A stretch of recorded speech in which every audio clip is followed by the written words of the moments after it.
tayo sa panibagong vlog, and this is Jericho Kaini. For today's video ay isi-share ko na naman po sa inyo yung ating speaker. So yan guys. So nagkakayo kung bakit ito na yung ating speaker natin, yung setup ko. Yung last video natin ay shinare ko lang po sa inyo yung video ko ng may kasama pang subscope at saka yung mid-high. So by the way, dinala na po siyan sa Manila yung ating speaker natin, and may repair pa yun, and then ayun na nga. So itong guys, speaker na ito ay iniwan lang dito, so pansamantalang ako na magagamit. And then nagdagdag po tayo ng ating mid-high. Ito yung ating mid-high, so bali hiniram ko lang po yan, and bali binigay na lang po sa akin kay Mr. Pogs. So shout out na lang kay Mr. Pogs or Pogi na tawagin natin. So by the way, ito yung ginagamit kong pang sub. Yun dati ay mid-high to, ngayon ginawa ko na siyang pang bass. Nagda-drive niyan sa speaker na yun is 110 na power ampli, at saka yung isa is 502, yung concert 502. Yun po ng ating speaker. So bali pang ipit or yung ating binding post. So ito yung color red and black sa 502, at saka yung ating color black na wire ay galing to sa 110 na amplifier. So bali papakita ko ulit yung ating processor natin doon sa loob. Ito yung ating setup ko. So matatandaan nyo yung ating last video ko noon, yung nandyan pa yung processor, yung mixer, yung ano yan. So ito guys, at nabawasan yung ating processor natin. So ito na lang yung gamit ko dito, yung Concert 502, at saka yung ating power amplifier or parang DIY amplifier. So yan yung DIY power amplifier at saka yung 502. Yung nagko-control dito sa ating dalawa, ito yung ating stereographic. Yan, fokusin natin. Stereographic equalizer.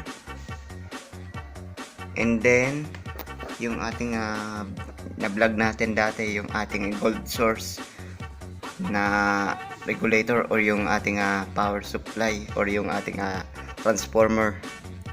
So bali tatlo yung ating outputs. So isa dyan is 110. Yung isang 110 dito yan sa amplifier. Ito yung ating Concert 502, at same lang dito sa 220, at dito sa equalizer is 220. So ayan. So pakita natin doon sa likod. So same naman yung ano natin dito. So ayan. So pasensya na kasi medyo masikip na yung ano natin dito. So ngayon guys, dito sa ating 502, so simple lang yung connection ko. Same din dito. So ang ginamit ko na lang dito ng RCA isa na lang, kasi tig-isa naman lang yung speaker. So yan lang, napakasimple lang dyan. Yung galing dito sa ating pang vocal natin na si 502, at saka yung ating pang full range. And then dito yung connection. So yan yung connection niya. Yung red at saka yung white is papunta na dyan sa mga outputs. And then dito sa ating speaker terminal, so bali yung nakakonect dyan is naka left, dito is naka ano tawag dyan, naka letter A, siguro channel A. So dito yung input nito ng ating source natin is itong Bluetooth module. Yan yung ating kinokontrol, Bluetooth module. So ayaw mag-focus yung camera. Yan, ayaw talaga. Ito yung ating module, Bluetooth module. Yung ating output na or yung ating source natin. Kasi nandiyan agad lahat. Yung Bluetooth, SD card or USB, FM. So almost nandiyan na yan. So yan o. Yung connection niyan, so So DIY na lang yung ginamit kong RCA yung connector. Papunta lang dito at saka yung ating outputs or yung input ng source sa kuryente. So type C yung ginamit ko dyan. So yan, simpleng setup lang po yan. So paparinig ko na lang sa inyo yung pinaka full sound check. So yan na. Yun, simpleng setup na lang po. So kahit papaano, meron pa tayong pang sound trip dito sa ating setup namin dito sa bahay namin. So wag na natin patagalin to. Saksak ko muna yung ating AC outlet. So isa lang kasi yung camera natin. Ito yung AC outlet, papunta ito sa ating saksakan. So ayan, naisaksak na natin. And then ito yung ating stable or stable na EBR. So bali tatlo na yung nakasaksak dito. So open. So open natin.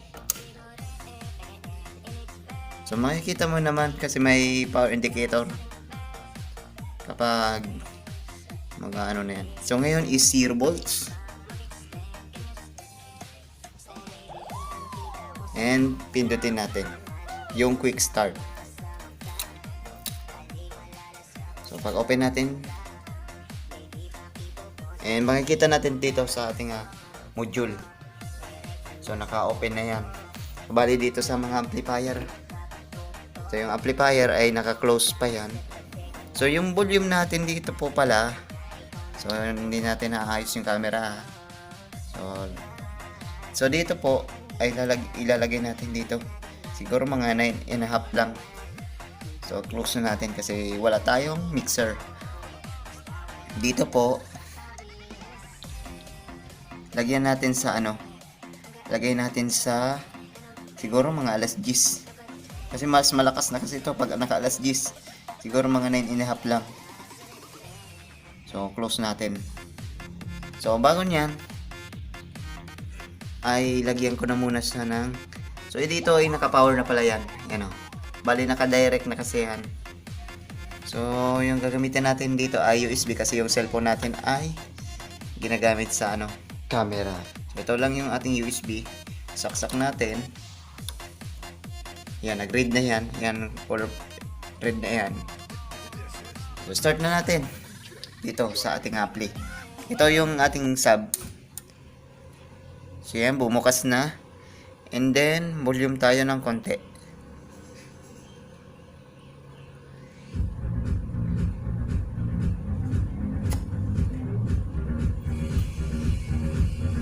So, punta natin. So, pasensya na dyan sa ating trabador natin kasi may nagtatrabaho. May grinder. So, yan.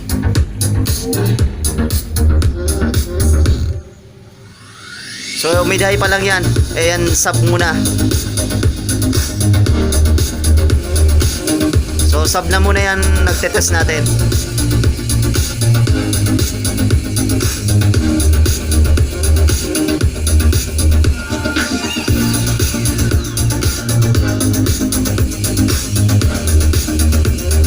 So, napakaganda ng tunog.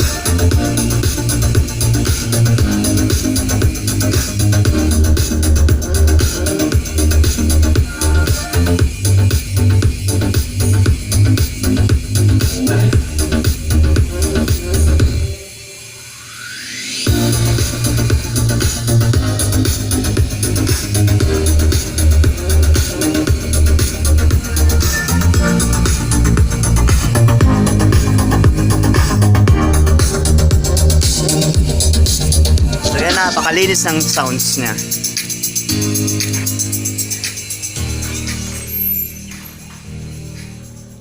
So ngayon, off natin to. Dito tayo sa 502. So volume natin 9 o'clock.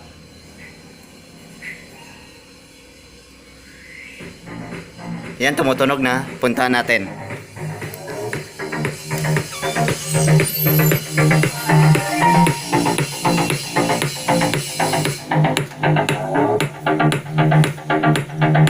linis ng sounds, so wala siyang bass.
So pagsabayin natin yung tunog.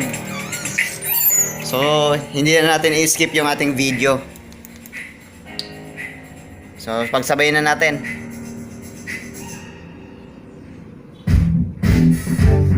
So ulitin natin yung music.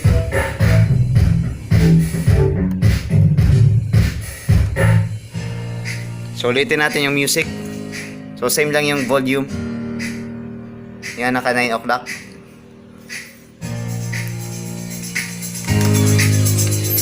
So sumasabay na yung tunog. Yan, tsaka ito.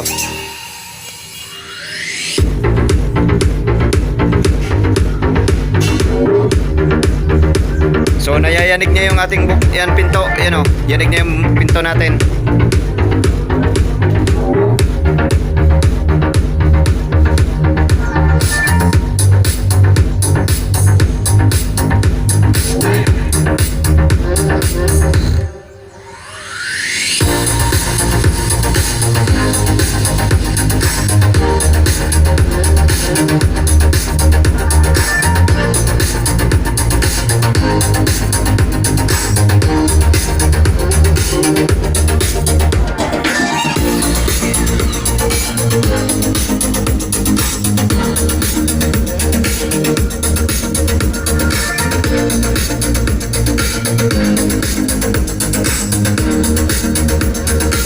So napakaganda ng sounds.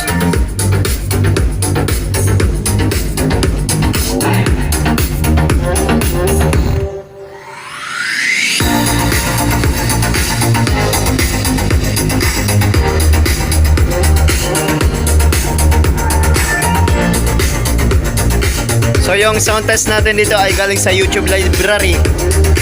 So sana di tayo makapiright.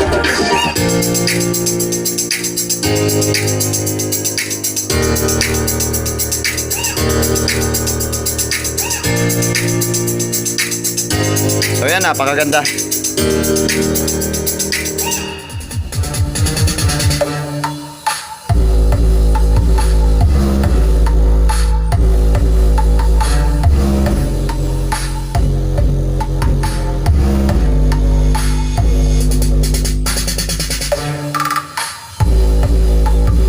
Lakas ng bass.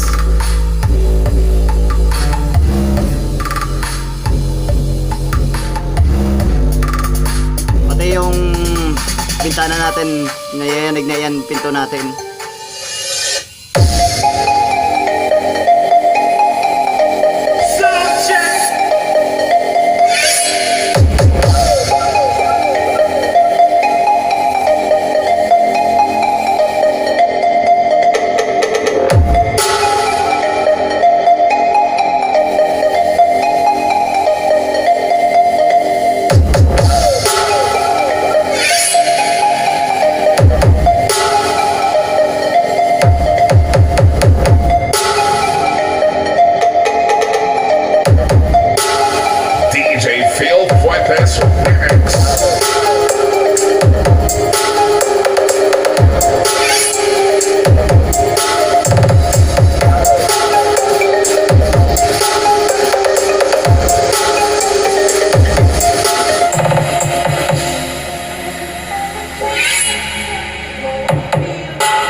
activated.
WAR.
Now ay naisantes na natin yung ating speaker.